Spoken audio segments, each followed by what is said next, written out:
Questions and comments. The Honourable Parliamentary Secretary to the President of the Treasury Board. Mr. Speaker, the member across complained vigorously about our party, about the Conservative government's decision to get tough on crime. He complained loudly that the Conservative government has introduced over a dozen tough on crime bills in this House of Commons. He complained that it's too much legislation for the House of Commons to deal with and that we shouldn't be getting so tough on criminals. Mr. Speaker, what I'd like to point out is that during the election, his party claimed for about 2 weeks that they too were tough on crime. They claimed that they too supported mandatory jail time for gun criminals and serious offenders. They claimed that after 13 years they had learned their lesson and that all of the soft on crime provisions that they had brought in over those 13 years would be removed if they were re-elected. Now that they are back here in opposition, it's clear that they have learned nothing. The Liberals are still soft on crime. They oppose mandatory jail time for hardened criminals and gun criminals. The Liberals oppose our decision to end house arrest for serious sex offenders.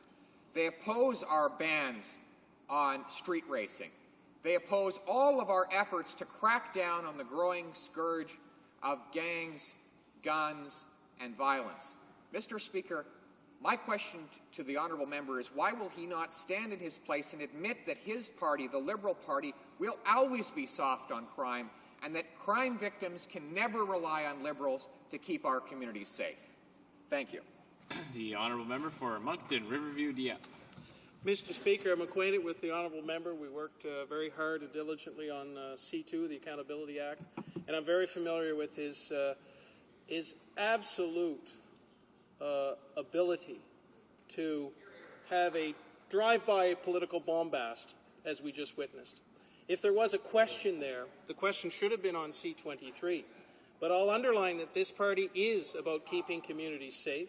This party and this side does care about victims' rights, which is precisely why, and it's so evident in the member's question and comment, that we like to take a fact-based approach. We would have appreciated the Minister of Justice and the Parliamentary Secretary coming to the Justice Committee with some studies or some facts to back up their storefront democracy version of events, which suggests that these laws, mostly written on the back of a napkin that they're proposing, that have 3 pages usually in length, are the panacea, and that they don't give people out there a false sense of security. We believe in keeping communities safe and spending some of that $13.2 billion in surplus on resources in the community.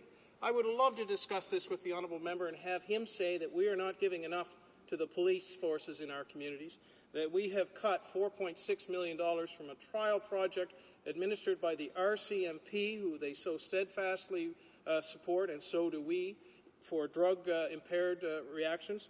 But on this bill, and I know it's very difficult for members opposite to focus on what's before them, this bill is the fruit of the good work of people at the Law Commission, people in the Department of Justice, and it's a good bill having nothing to do with the Minister of Justice and his Parliamentary Secretary and the members opposite. Thank you, Mr. Speaker.